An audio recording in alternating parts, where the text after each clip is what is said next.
going to say just before we go live, hello UK Crime Book Club. We are here to celebrate the lovely Jonathan Whitelaw's release day. Yay! Congratulations on publication day. Tell us about the fabulous Village Hall Vendetta. Show us your book cover. I forgot to ask if you've got it with you because we've been whittering away. I've got it here. I've got it. There you go. The Village Hall Vendetta.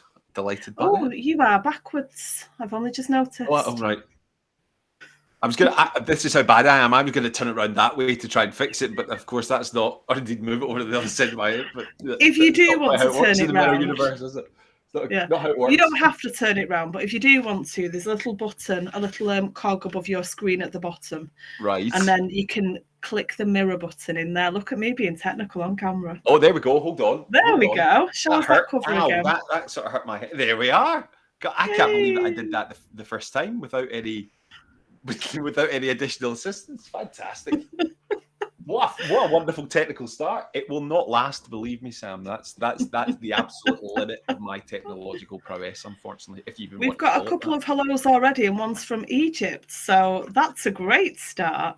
It's Carol. Hi, Carol. Thank you very much for tuning in. You are 1 hour maybe ahead of the UK, and then I'm 7 hours behind you, Sam. So it's an international evening. Wonderful. It really is. Hello, Laura. And we've got hello from Facebook user as well. So I'm trying to have a look who that is, and I cannot see it. I'm going to try and pin us in the chat. Tell us a little bit about the Village Hall Vendetta. I was going to say Bingo Hall Detectives. Certainly. A pleasure. Yes. It's the second in the Bingo Hall Detectives series. It's Jason and Amata, the always bickering, always fractious. They are the most wonderful pair, aren't they? Thank you very much. Thank you. Son-in-law and mother-in-law, amateur detective duo running around the Lake District on the hot on the heels of another killer. This time, it's the murder of a local businessman, a local entrepreneur called Hal Mulberry, who is obsessed, besotted with a painting called The Buttermere at Dawn, which is reputedly cursed. And he winds up dead after purchasing the painting for a couple of £1 million and returning it to its spiritual home and doing up the eponymous Village Hall, which is in Penrith, close to the castle, and turning it into a permanent shrine to the painting's artist, Elvira. But of course, nothing ever goes to plan when Jason and Amata are involved. So he winds up dead, and they have to don their deer stalkers once again to try and catch a killer. So it's it's been lovely to be back with them. It's been lovely to be rewriting and back in Penrith in the Lake District with Amata and Jason. And I hope everybody else finds it as lovely as well. Absolutely, it really is. Amata really makes me laugh. She's absolutely bonkers. You never quite know what's going to come out of her mouth. I am going to get you to tell us about the opening scene in a minute. But certainly. When this millionaire announces that he's buying the painting and he's bought the Village Hall to do it all, which happens really early on, so I didn't think that was a spoiler. It's no, not at all. Very early. Her reaction to somebody doing up the Village Hall and giving it a wreath and things, quite the opposite to what you'd expect. Well, that's it. That's kind of part of the fun with someone like Amata is that you can have that. You think that you've got the measure of her.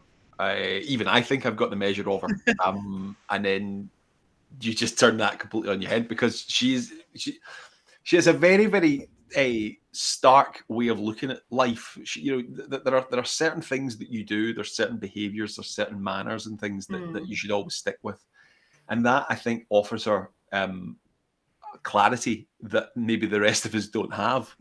And it means that if anything gets in the way, if anything clouds that clarity, then she's going to react. And again, you try your best to try and usurp her, and you try and think, oh, well, she'll definitely be into this, or she'll definitely support that. And then, of course, it turns out it's completely different.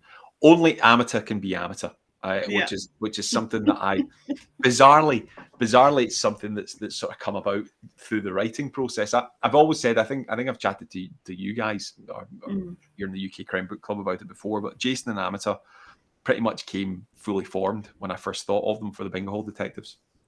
And it's never happened before or since in any of my other books, or indeed any of the Bingo books.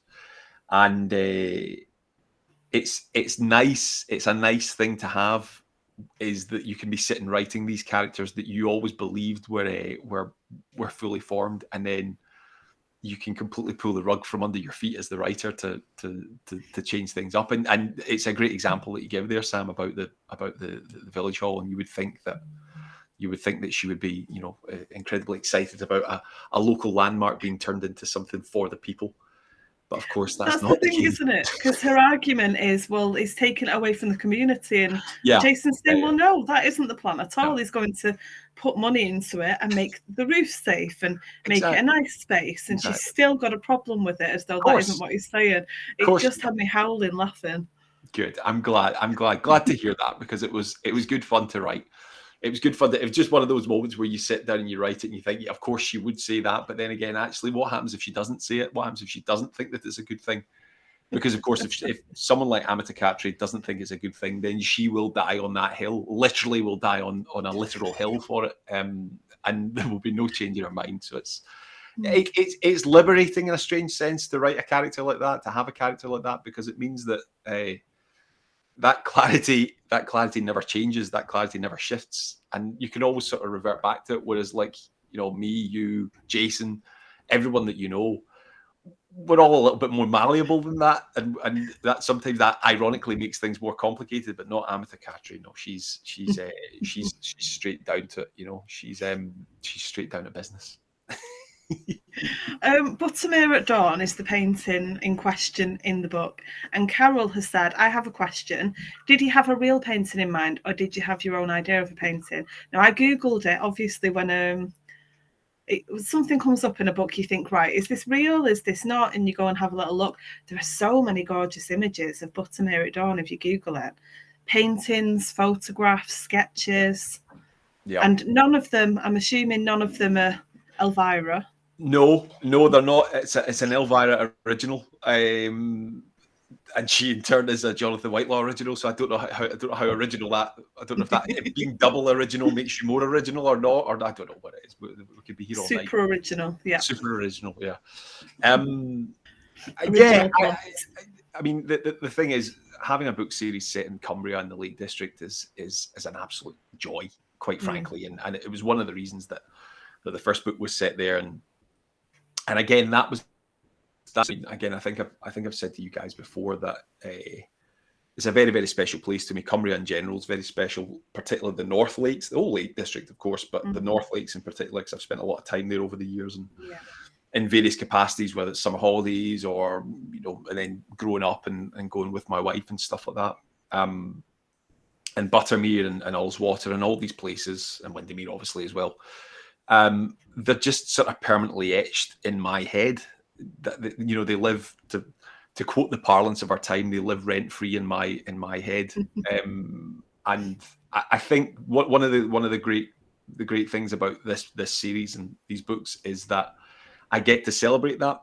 I get to celebrate the area. I get to celebrate every element of the area, not just the sort of bucolic element of the countryside and what have you, and the stunning scenery and things, but the people and the towns and the motorways and motorway service stations and things like that. Every element of that as an area is great, and that's one of the great things about Harper North. Obviously, being a publisher who focus on the North, is that you get room to do that. And the guys, my editor Jen, she very much encourages me to indulge in that sort of enjoyment, which is fantastic. So yeah, the painting's original. I've got a rough idea as to how it looks in my head, because it does have some description in it throughout the book. There's what the great thing about art is, and this is something that I sort of remembered as a cathartic process in remembering this while I was writing this book, is that art is so interpretive and it's so subjective, and the same painting can be shown to 100 different people, and you will get 100 different opinions and 100 different interpretations and 100 different appreciations of tiny little details or mass details and things. And I think that was something that I really wanted to do in this book, particularly with the painting, not just with the painting, but the art world in general, was to not sort of narrow a focus on it, give enough of a detail as to what it looks like. But it's exactly as you say, Sam. There's the Lake District is so beautiful anyway, and everyone will bring their own interpretation to it, which is what I want. That's art. Yeah. So I'm told. And it is a beautiful place. And to be able to explore it through books, if you're not lucky enough to live near there or to be able to get there, is just gorgeous. I love, we've been to Ullswater and Bowness so many times over the years. Kids in the back of the car singing on the way there, and it's always further than I remember it being, but it's worth it when you get there.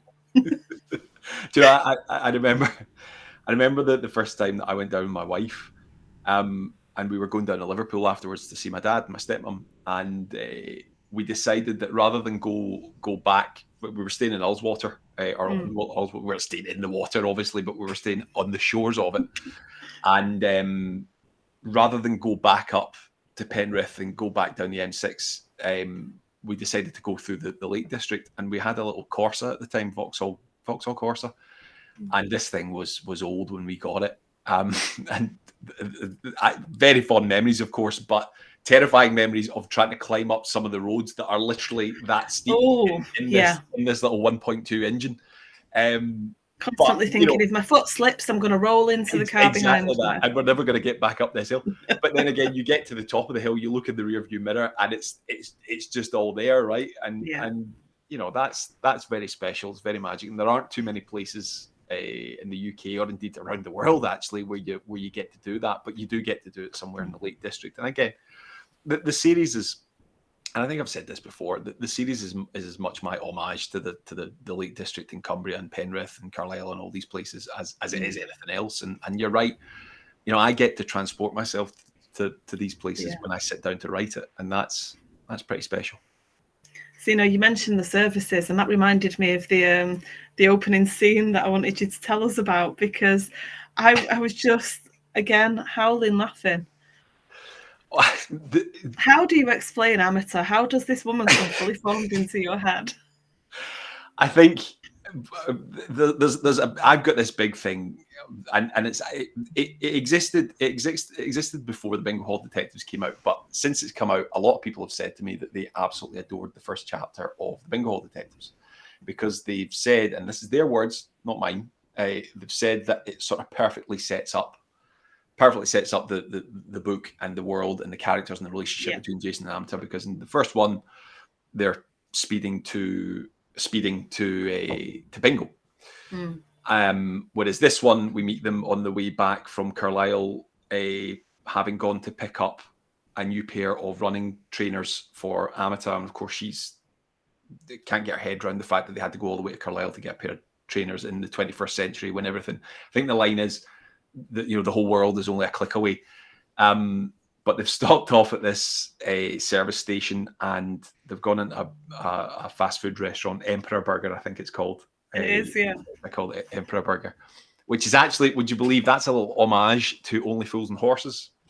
So any Only Fools and Horses. Do you know what? I did recognise the name, and I did wonder.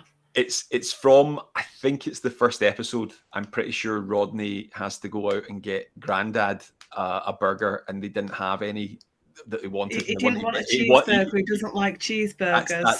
That's it. And he wanted an Emperor burger, but he gets a cheeseburger. So there you go. My little homage to the wonderful Only Fools and Horses. I may have seen that episode 2,000 or 3,000 times. Yeah. It is the first one. I'm pretty sure it's first or second one. Emperor Burgers in the first one. I think it's the very, and it's again sets up the same. Wonderfully written by John Saul, of course. I'm trying to think, because I think the first one might have been where Rodney needs a date for something like that, and there's briefcases. Or is it? We could argue about this all night. I need to go and have a look. We would, and that's, I would be happy to do so. But yeah, you need to come back. We'll have an interview just about Only Fools and Horses. Gladly. Yeah, very, very, very much enjoyed in our house growing up. And still is. So they've stopped off at this fast food chain, and of course, being Amateur doesn't want a burger. Why would you go into a burger joint and order a burger? That seems like it's too obvious, and it's too easy to do. So she wants them a challenge, wants a bowl of stew, a plate of stew, and of course the guy behind the desk doesn't know what she's talking about, and then she's getting more angry because he doesn't know what's on it, and there's a queue forming. And of course, anybody that's ever been to any service station anywhere in the world will know that patience is not in abundance at these places, and tempers are very much frayed before you even set foot into the building.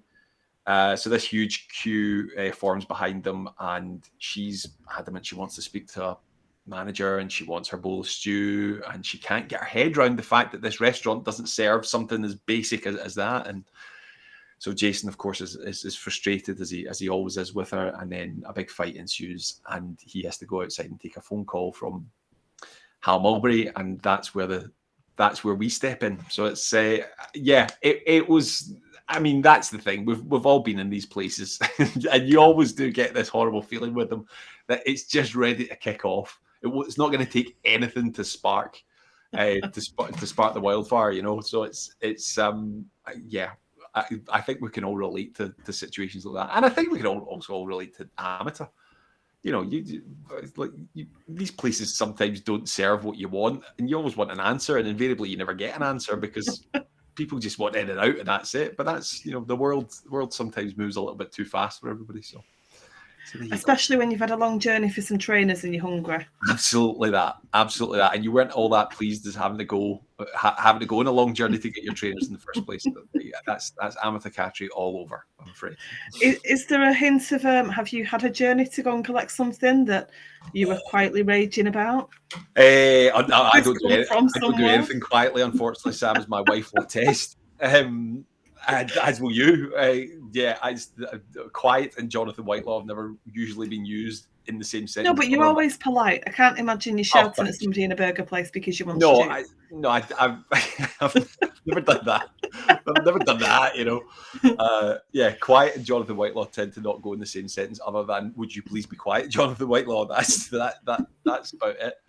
Loads of times, loads of times, it's silly things, and then invariably you get to the point and it's the wrong thing, and you have to go back, and it's been a complete waste of time and hours of your life that you're never going to get back. So, but that's it. We've all done it, right? We've all been in this. We all do stupid things, Jonathan. Of course, I do it on a minute by minute basis. I'm surprised we've got 90 minutes into this and I've not done something stupid. But then again, we'll let the people decide, I suppose, once we finish up. Hopefully, I've kept my stupid to the stories before we went online, rather than while we are live. Let's keep that to ourselves. Not at all. I'm going to ask you about. I know this is the second book in the series, and you have got more books in this series. I do. There's at least another two. 2024 and 2025. So I'm about 10,000 words from the end of the first draft of the third story of the third Bingo Hall Detectives book, and I had a bit of a creative moment before Christmas, where I'd been writing the third one. I've been writing the third one for a couple of months in the lead up to Christmas, and I'd been just didn't have the kind of vibe from it. That wasn't getting the same sort of energy that I had with this book, and in turn, obviously, the Bingo Hall Detectives. And it just felt that I was going from one interrogation scene to another. And of course, that's not what the series is about. That's not what the series is based on. The energy for me and the creativity element of it for me is in those little moments between the investigations, or indeed how they get to the investigations and stuff. And that's the same for any cozy crime. So I'd been sort of, mulling it over, chewing it over, thinking, should I just continue till the end of the first draft? Because the first draft's always garbage anyway, isn't it? There's no writer that's ever graced these hallowed halls of the UK Crime Book Club who's ever said that, you know what, my first draft is perfect, and that's what. I have never once heard anyone say their first draft is perfect. Never. It's because it's not. No, it's because it's not. It's as simple as that, So I got to about 55,000 words, and the edits dropped for the Village Hall Vendetta, and that was I don't want to say it was the nail in the coffin, because that sounds a lot more negative than it actually was, but it was the sort of reinforcement to say, do you know what, Jonathan, what you've worked on for the third one it's not going to cut the mustard. and I'd known this, but that working through the edits and getting to reread the book and adding in little bits and polishing up different parts from Jen, my editor, who made wonderful suggestions, it just reinforced that what I'd done up until the 55,000 word wasn't going to work. So I binned it. I thought, you not know even what? saved it to mine for parts. I decided to start from scratch, and I thought I'll keep the list. I'll literally keep the document, and if there's anything that I want to cherry pick from it, then then I can. Right. And actually, weirdly, I think I probably cherry picked a lot more than I was expecting to do. But I got to I reached the same point in the story. The story was exactly the same. A couple of minor changes, a couple of new characters have been added. But I reached the same point in the story that I decided to stop. And it was about 17,000, 18,000 words more in the new draft, technically the second draft. And then there was this weird situation that I found myself in, that when I was sort of I described it as being in open water, in open sea, once I'd left the previous draft behind. And it felt really weird. It felt really odd, because I was like, oh, right, okay, I don't have that sort of safety net, that safety blanket of being able to just go back in and choose, 10,000 words or 500 words or this character or this scene or what have you. And it kind of felt like that's when I was actually properly starting to rewrite the book again. And I hadn't been expecting that, because I've never really done that before. I've never binned as many words as that. I've never started from scratch so far into a project. But it was good. It was definitely worth it. It was absolutely worth it, because what I'm sitting at now with about 10,000 words to go, 15,000 words to go, is a lot better a book, and I'm a lot happy with it. And I think it pays a greater tribute to what the series is and the characters, and that's the thing. When you get sort of 2, 3 books, 4 books into a series, you have this back catalogue of these people that you've been working with for a long time, and you want to do them justice. You want to keep these, you want to do your characters justice and keep them going and keep them evolving and keep them interesting, hopefully. So yeah, that's where we're at with that one. Don't even ask me about the fourth one. I'm not. I can't get my head around that. No headspace for that one yet. Couple of ideas kicking around, but I want to. I'm determined to finish the first draft of this. What day is it? It's Thursday. Thursday, yeah. This time next Thursday, I'm hoping for it to be finished. Hopefully. What about so I always wondered whether the reason that you write cozy now is because your time as a journalist. Obviously, you have done all kinds of things. You've seen all kinds of things, and I'm guessing you're stepping away from that, because close the door on that for a while. But do you think you'll ever write something dark? I've never say never, as Sean Connery's wife famously said to him about playing James Bond, and then he went, never say never again. And then he played James Bond and never say never again. Never say never. I've always, I like to. I love working in the cozy genre. I think I said this time last year about the Bengal Detectives, and we said it obviously chatting about it with a whole raft of wonderful cozy writers earlier this year at the Cozy Festival Cozy here, Fest, yeah. UKBC. And I love it. I love it as a genre. I love it as a subgenre. I'm still of the opinion that I'm not clever enough to write a proper crime book. I don't think I can. I don't think I'm clever enough to come up. You are writing proper crime books, Jonathan. Thank you. I was fishing for that one. Thank you, Sam. But like police procedural, and I don't want to say it's intimidating, because it's intimidating in the best possible way. But you've got so many fantastic writers out there working in, say, the police procedural and the psychological thriller markets and subgenres, and I just think that who am I to try and have a go at that? But a lot of it is that I take such great enjoyment out of writing cozy crime, and in particular Bingo Hall Detectives series, because I do honestly, I have a smile on my face when I sit down every time when I sit down to write it. Even with those 50,000 words that ended up getting binned, I still had a great time writing them.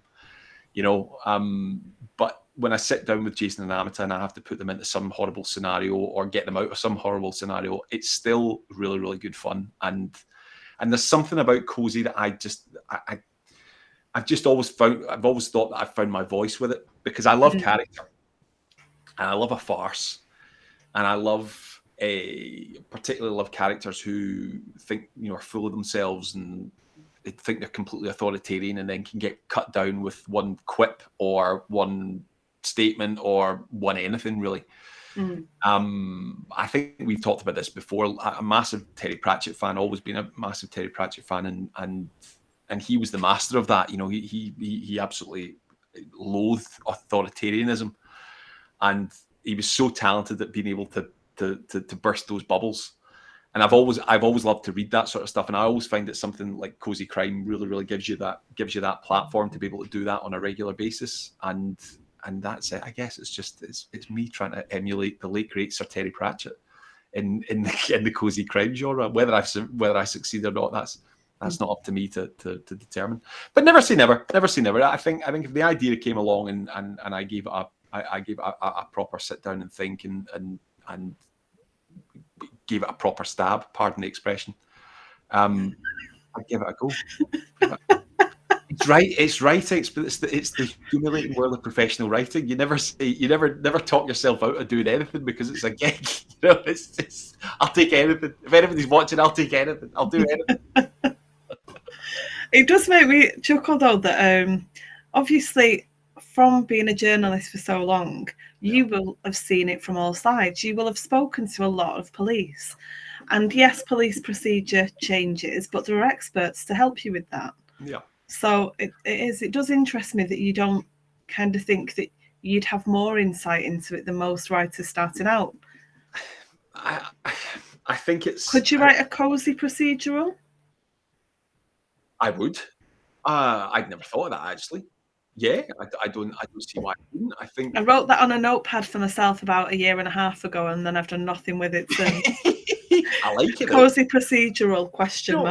The thing is, right? I mean, like I do a lot of teaching over here. I create writing teaching, and I always say this to the classes. I always say this to in the workshops and things like that. Don't ever.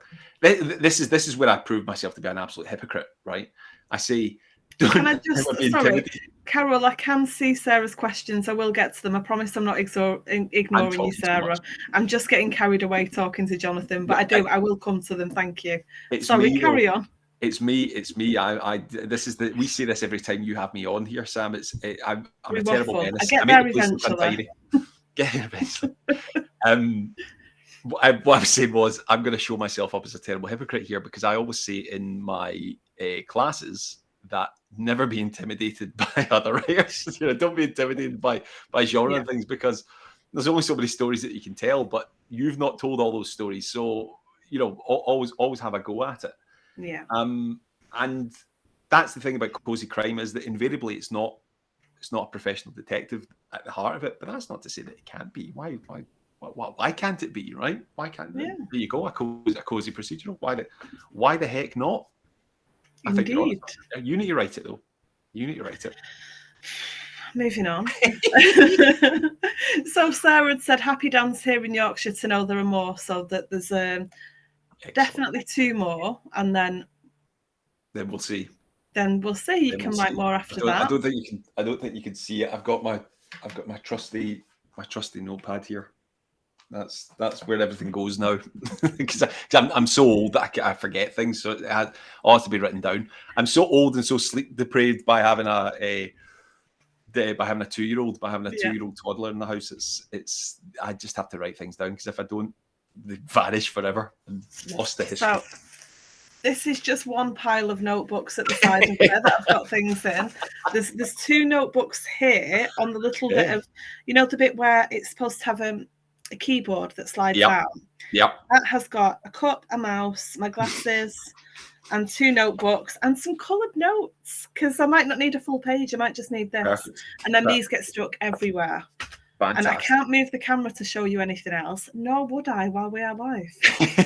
I have a lot of notebooks. I have a lot of things. I have a lot of ideas. Look, nothing happens with them, but I don't forget anything. Well, exactly. That's that. Not doing anything with them still a victory, because at least you've written them down, and as I say, they've not been lost to the ether. I don't know about that. Maybe this room is the ether. My office is not tidy. I'm good at keeping everywhere else tidy, but my office is my space, and it looks like the inside of my head. I bet you know where everything is, and that's all that matters, right? There you go. That's all that matters. Pretty much. That's all that matters. Aside from, I've been looking for. I shouldn't say this out loud. Too late. I've started. Too late. I was trying to find the Gone anthology before, because I was reading it a while ago before the Cozy Fest, and then I had Gordon Brown on, of course, and I had it to put up behind me. And it's gone, right? I thought you were teeing that joke up. I really wasn't. I'm not that bright, Jonathan. It is very good, though. For anybody watching the God Anthology, it's very, very good. It's fantastic. And it's literally gone. Yeah. It is somewhere in my office in books. That's the thing it's about probably it. Right under my nose. This is the thing. Whenever I can't find anything, it's literally under my nose. But Gone has gone. Gone has left the building. Carol, you didn't interrupt flows. Don't worry. We do get carried away, though. Dreadful. Sarah wants to know if you have any actors in mind for your main characters. Well, this is the thing. The audiobook for The Village Hall Vendetta is once again narrated by the wonderful Sid Cigar.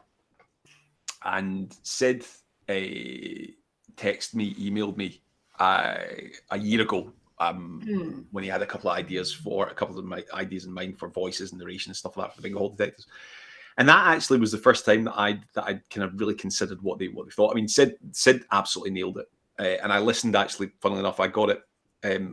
I got The Village Hall Vendetta, and I was listening to that. And there's quite a few characters at the start of it. There's actually arguably more characters at the start of The Village Hall Vendetta than there are at the Bingo Hall Detectives. And of course, he's absolutely nailed it. And I've been very, very lucky, really, really lucky actually, not just with The Village Hall Vendetta, but with Bingo Hall Detectives too.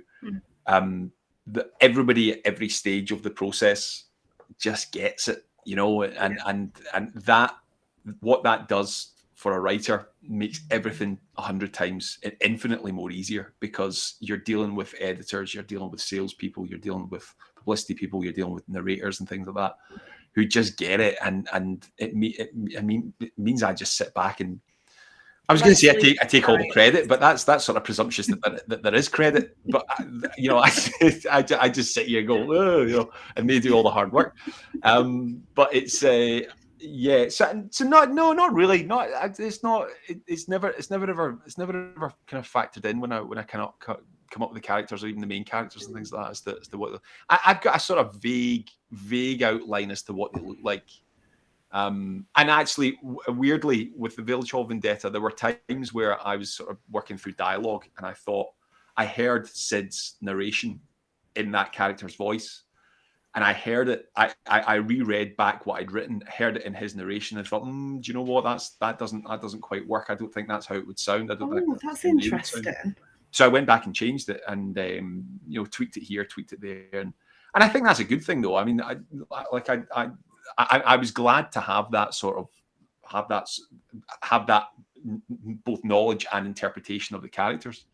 But I mean, that's what I'm saying. He did and does such a fantastic job with the series that it makes my life infinitely easier to be able to have that in my head to go back and do. And it's still happening. I mean, it still happens. It still happens with the third one. Dialogue in particular, dialogue's a tricky one, because I love writing dialogue, and I particularly love writing dialogue between Jason and Amita. And you can get really, really pedantic with it, and you can sort of burrow it down to thinking, actually, would they use that particular term for that particular thing? Because again, you think of someone like Amita, who's very clear, knows what she knows, doesn't know what she doesn't know. And you think, well, would she say this? Would she say this in a heated moment, or would she say this in a moment of calm? And then to have Sid's interpretation of it rattling around in my head is great. It's brilliant. It's great fun. So, you know, I do get it. So when I started reading The Village Hall Vendetta, I started reading it in your voice. All right, okay. First. Right. And it's not the first time it's happened. Right. Reading Little Ghost, it started. Chris MacDonald was in my head. Yeah. You know, any book I pick up, if I know the author at all, I'll hear it. It's like when you read a post, just a post by another day, and you'll hear it. But it never occurred to me how useful that could be for you as an author if you've got the audiobook out there and you've got the narrator in your head. Yeah. It's the same thing. It's exactly the same thing. I mean, the thing is, Sid's an actor. You know, Sid's been in pretty much every major motion picture that's been made in the UK over the last 10 years, the Batman and things like that. He's been in all these things, and he is a wonderful actor, and he's a wonderful performer. And as I say, he gets that. He's always what he looks like, so I am going to Google him quickly. He gets it. You know, he gets the vibe of it, and I mean, it doesn't happen all the time. What I found. It specifically happens if I'm having trouble with something, and it's almost like, this is going to sound dreadful, right? But I've already started. But it's almost like a drain unplugger. You know, if you've got like a drain that's got like all kinds of rubbish down it, you know, fatbergs and all the rest of it, and you get like a plunger, or you put the you put the bicarbonate of soda or whatever it is down. Spot the domestic goddess here, but you know, you're plunging away, and then it goes, and that's wonderful.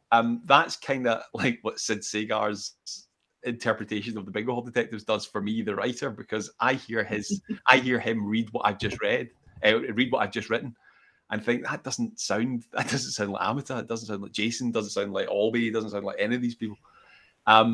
So yeah, it's great.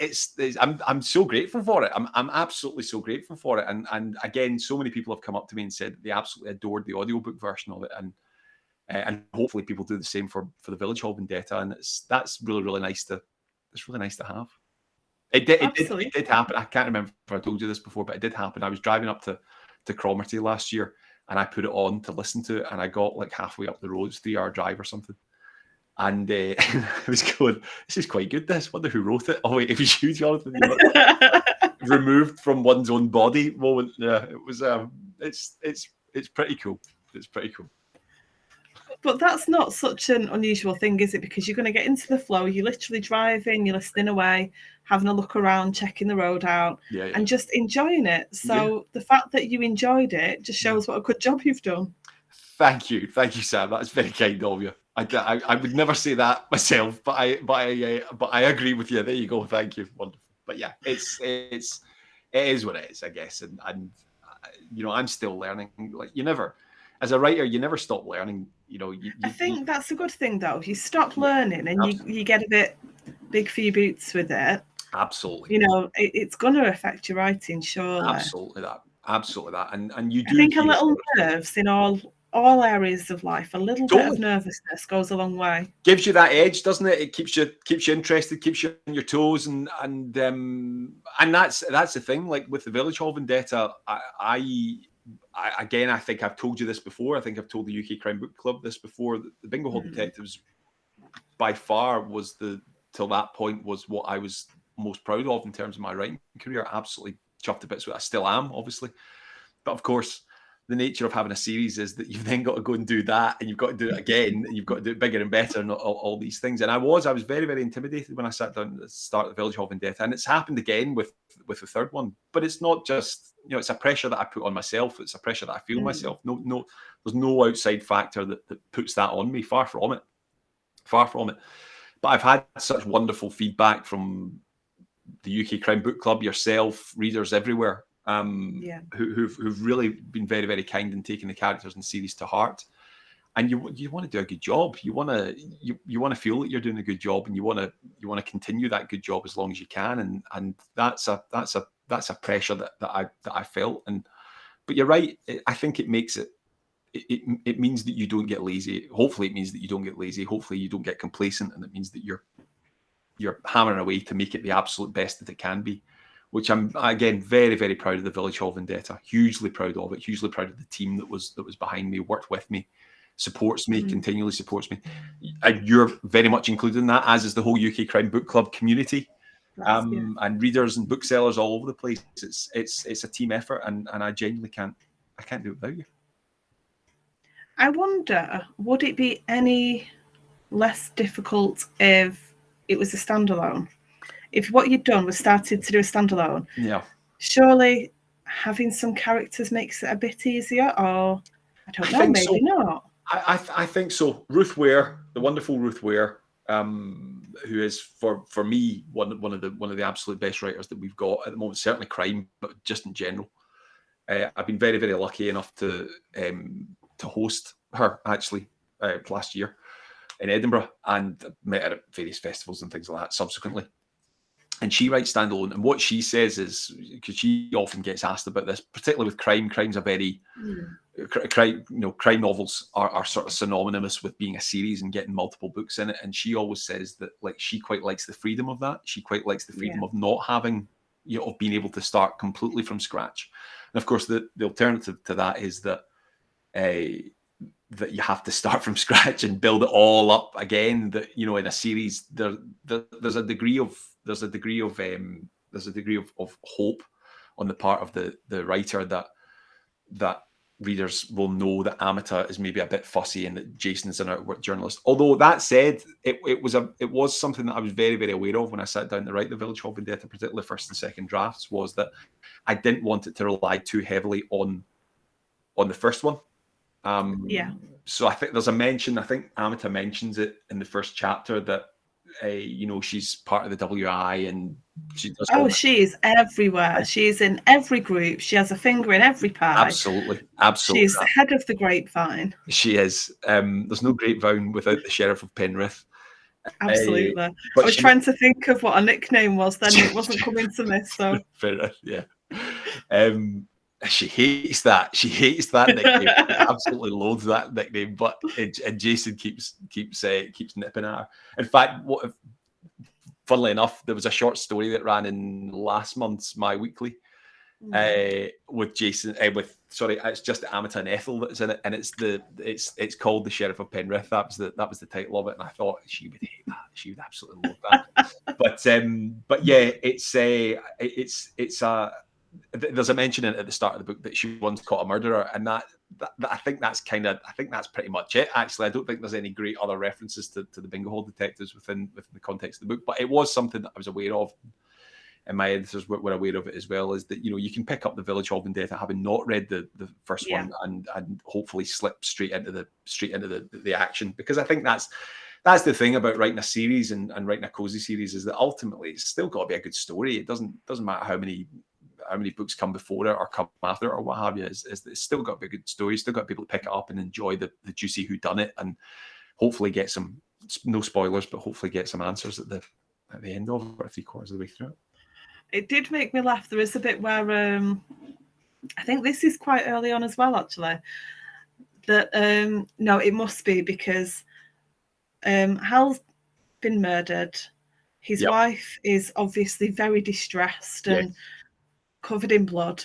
And then Jason doesn't want to get into it. He knows what Amita's going to say. He knows what her idea is going to be, and he's not having. I'm not talking to you about it, Amita. We're not discussing this. I know exactly what you're going to say, and she knows exactly how to goad him. Oh, do you? You know exactly what I'm going to say. All right, smarty pants. Come on, tell me what I was going to say, and you can almost feel him kicking himself. I won't right into that. But then she's just goading him. Absolutely. Oh, she is a master manipulator. She's a master manipulator. She really is. But she does it in that way where hopefully you think that she's doing it for the greater good, and I think she just likes winding him up. Oh, absolutely. Absolutely. It's sport for her. It's sport for her. But that's mother-in-laws and son-in-laws. Half of the course. I'm not mentioning my in-laws at all today. I'm not mentioning them at all. It's I couldn't possibly comment on my own fractious relationship with my mother-in-law. It's all good. I think it's a subject that we'll move swiftly on from, Jonathan. I think so. Before I get into more trouble. But there you go. Yep. Sarah said she's going to have to go and get the audiobook. Now, I did Google Sid Seigar. I spelled his name wrong initially and got something completely different, so I clicked off that. Like me. Yeah, he's familiar. I am not good with names and faces of actors. Yep. But then I'll see somebody, I'll go, oh, you're that person, okay. Yeah. And I've got two completely different people in my mind, and they're the same person. So what was the process? Did you get a few different people to kind of consider? So there were a couple of people that were being considered by Harper North, and they got. And you got to weigh in. They got to, well, they very kindly asked me for my contributions, and Sid got in touch, and he said, you know, what were you thinking? What what were you thinking, Jonathan? What were you thinking of this? And he sent me an uncut 2-minute demo. He texted me it. He spoke to me on the phone. He said, talking about Cumbrian accents and stuff like that. What do you think of this? And I was just perfectly honest with him. I said, look, Sid, it wasn't a massive thing that factored into my writing. If you've got something in mind, I'm more than happy to listen to it. And if it's way off, and he said as much as this, if it's way off, then just tell me. So he went away for about 20 minutes. Conversation anybody had ever had. Because you are so polite. Well, I'm just delighted that I'm allowed to have these sorts of conversations. Quite frankly, or indeed anybody ever wants to have a conversation with me. That's the nature of it. But he went away for about 20 minutes, and then he came back, and he had like a 2-minute uncut, unedited reading from the passage. And honest to God, Sam, it was fantastic. He couldn't. That was the thing. He couldn't have picked a harder section to talk about. So I think it had a bit of narration in it. It had Jason Adamata and it had D.I. Albee, or soon to be retired D.I. Albee in the Bingo Hall Detectives, and it was pitch perfect. And I went back to him and I said, "I'll be honest with you, Sid. You don't need any notes from me. You've got this. You've absolutely nailed it. There's nothing that I can tell you that's going to make this any better, because you get it right." And it's nice hearing the new one. It's nice hearing the Village Hall Vendetta and hearing it all crank up again, because he's on sparkling form for all of them, for all the characters. And of course, there's more characters and there's different characters and new characters in this one. His Hal Mulberry is particularly good. His Hal Mulberry is particularly good. I could see Hal in my head roughly, but when I hear Sid's narration and accent and him reading the dialogue, it's spot on. It's exactly who I pictured to be our victim, and it's great. It's very, very special, really, really special. It's really, really special, and I'm so fortunate to be able to have that happen, and I'm really, really appreciative of it, and it's great. It's just really cool. It's really cool. You were just living your best life, aren't you? Absolutely. I can't complain. Can't complain, can I not? There we go. Yeah, absolutely. And getting, of course, and listen, the extension of that is that being able to sit here and talk about it on the wonderful UK Crown Book Club with the enigmatic Sam Brownlee is genuinely an absolute pleasure. And I genuinely don't know why you keep having me back. Not a bad way to spend an evening sitting talking to you for an hour about books. I don't know why you keep having me back, because we invariably get sidetracked and all the rest of it, but it's always good. I think that's what makes it interesting. Not so much the waffle that comes out of my mouth, but where we end up and the waffling questions, and then the things that you go, oh, yeah, actually. Who doesn't like a waffle, right? Who doesn't like a waffle? There was something that I wrote down to ask you, and it was, are you a lager, champagne, or something else entirely? There was a scene in the book. There is. Where, go on, I'll let you explain it. So, again, I think it's the third chapter, second chapter, something like that. Is it really that early on? I think so. I know it's just such a mixture. I think so. Yeah, second chapter. I know it's not a spoiler. I just no, it's know not. That No, it's not. Question based on it. It's Jason and Hal are coming back up from London, having just won the auction for Buttermere at Dawn, and they are celebrating. And Hal, being the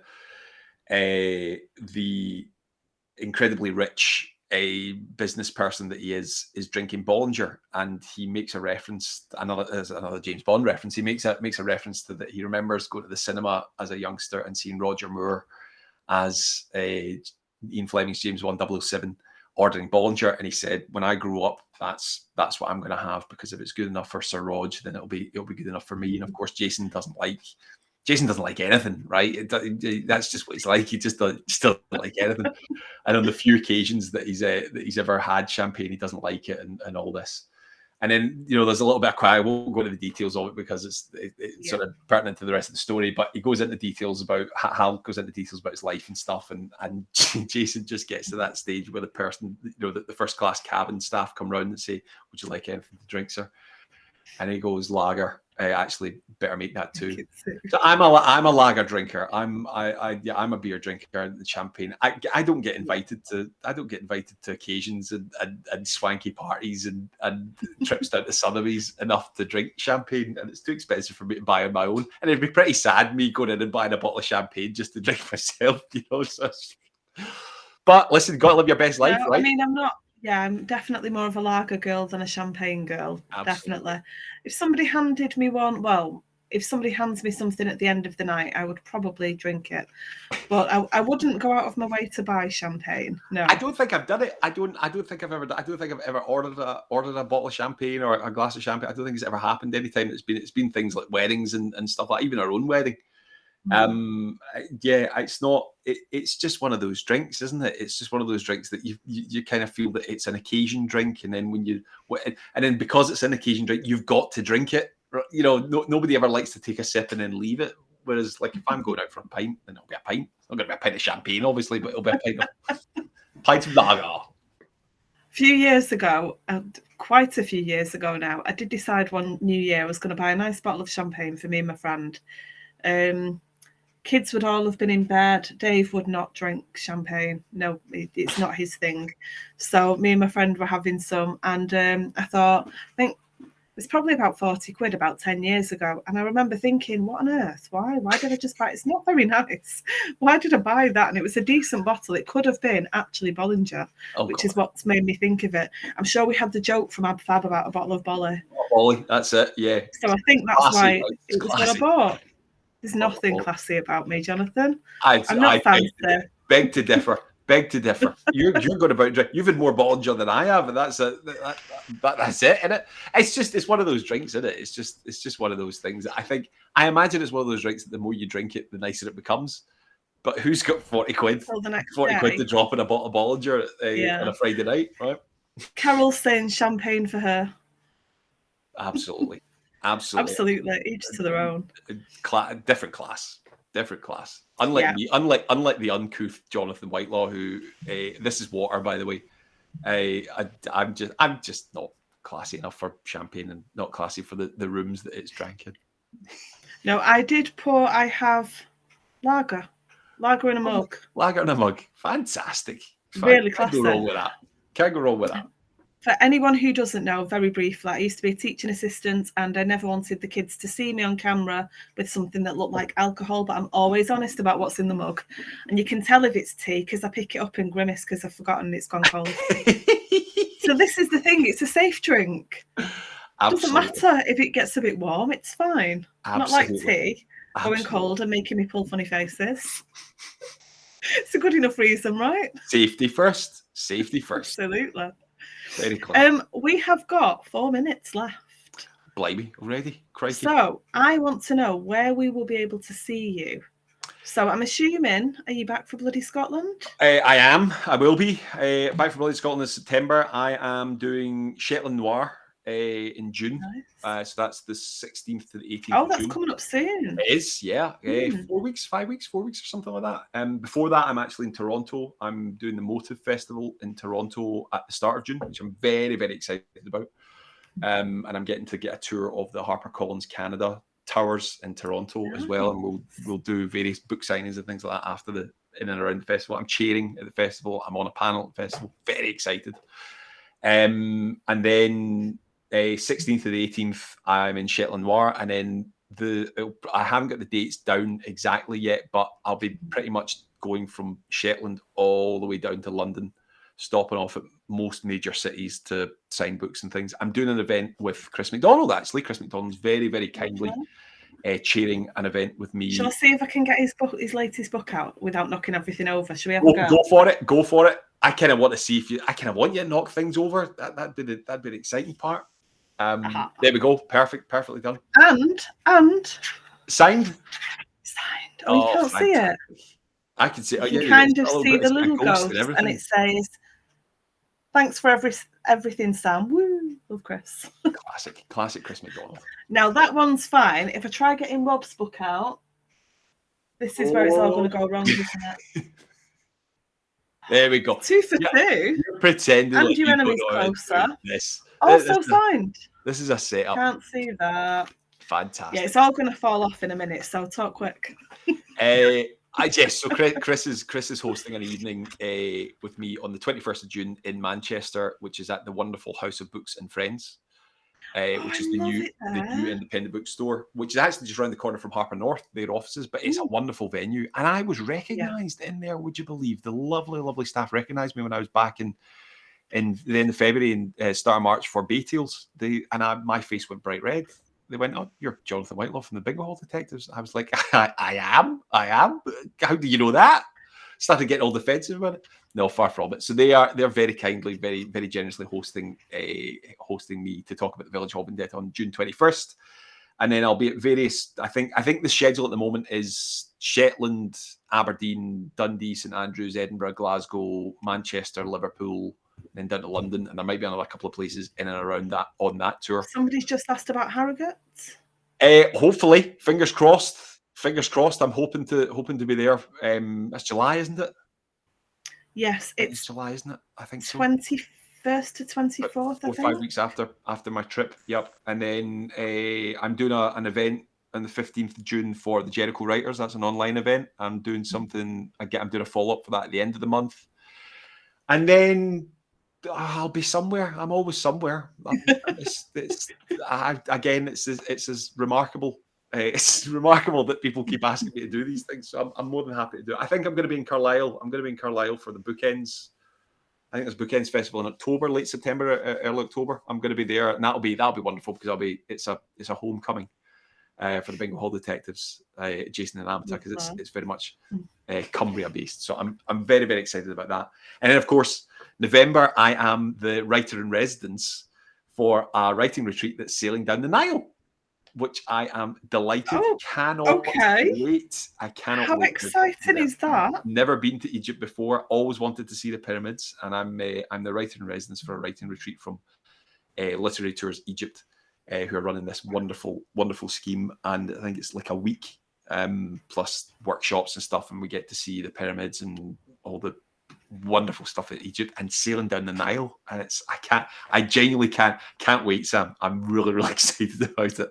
Are we going to get Amateur on holiday in Egypt? I don't know. It depends. The writing retreat, the people that are taking part on it might want to throw me overboard with my teaching and all the rest, with all the exercises that I'm getting them to do, and they might turn on their tutor, but I'm sure they won't. But I genuinely cannot wait. I think it's going to be absolutely fantastic. Really, that sounds really amazing. Congratulations, that's fantastic. Thank you very much. I didn't even know that was a thing. I'm so excited for you. It's brand new. It's brand new for this year. And I even talking about it just now, I'm giddy with excitement because I've always wanted to go to Egypt. Always wanted to see the pyramids, always wanted to sail down the Nile, and it's all of these things rolled in with being able to teach some creative writing, and it's dreams come true stuff. Proper absolutely dreams. Yeah, so that's amazing. I think Sarah is just. I did just look, and Sarah's confirmed what I thought in my head: 20th to 23rd of July, Harrogate, not 21st to 24th for Harrogate. Yeah. Hopefully, I shall be there. Well, God willing, is my it'd be nice to meet you at some point. Well, that's it. I spoke to Alice at Harper North today. In fact, actually talking about my tour, and I'm dubbing it the tour to end all tours when I get off, because I'm going up to Shetland. I've never been to Shetland before, and it will be the very furthest north on this planet that I've ever been. Weirdly, which is odd coming from someone that lives in Canada, but it's true. But it's yeah, and I'm getting the ferry back to Aberdeen on the Sunday night, and I can't wait for that. I'm flying up, and then I'm getting the ferry back to Aberdeen, and then it's straight into the mainland tour. I'm very excited. Nice. Can't wait. Yeah. What an exciting few months you've got coming up. Exhausting, but listen, what could possibly be bad about going and talking about books and meeting wonderful booksellers and readers and doing events. There's absolutely nothing about that that's not great. And tonight kind of kicks it off, actually, quite frankly, with being allowed to talk about the Village of Vendetta on the wonderful UK Crime Book Club, who are endless supporters of me, and it's very, very much appreciated. Well, we love that you always come and join us. I love the fact that we've kicked off your tour. Absolutely, that's exciting. Absolutely, yeah. It's and show off the book cover again as well. Oh, there we go. Got it here. There we go. Village of Vendetta by Jonathan Whitelaw, and it's the right way round this time. I'm on the back as well. I'm on the back. That's that. Oh yeah, you are. Why would anybody want to look at my book? God knows. I have to look at it every day. I don't want to force that on people, you know. But there you go. The lovely Jonathan Whitelaw. Go and buy his book. Go and download the audio version. I couldn't think of the word then. Okay. Thank you to everyone who's come and joined us. It's been a lovely evening. Thank you so much. A pleasure. What a lovely way to spend a Thursday evening. Not at all. Thank you for having me, and thank you to everybody in the audience for questions. And I hope you enjoy it. Hope you enjoy the book.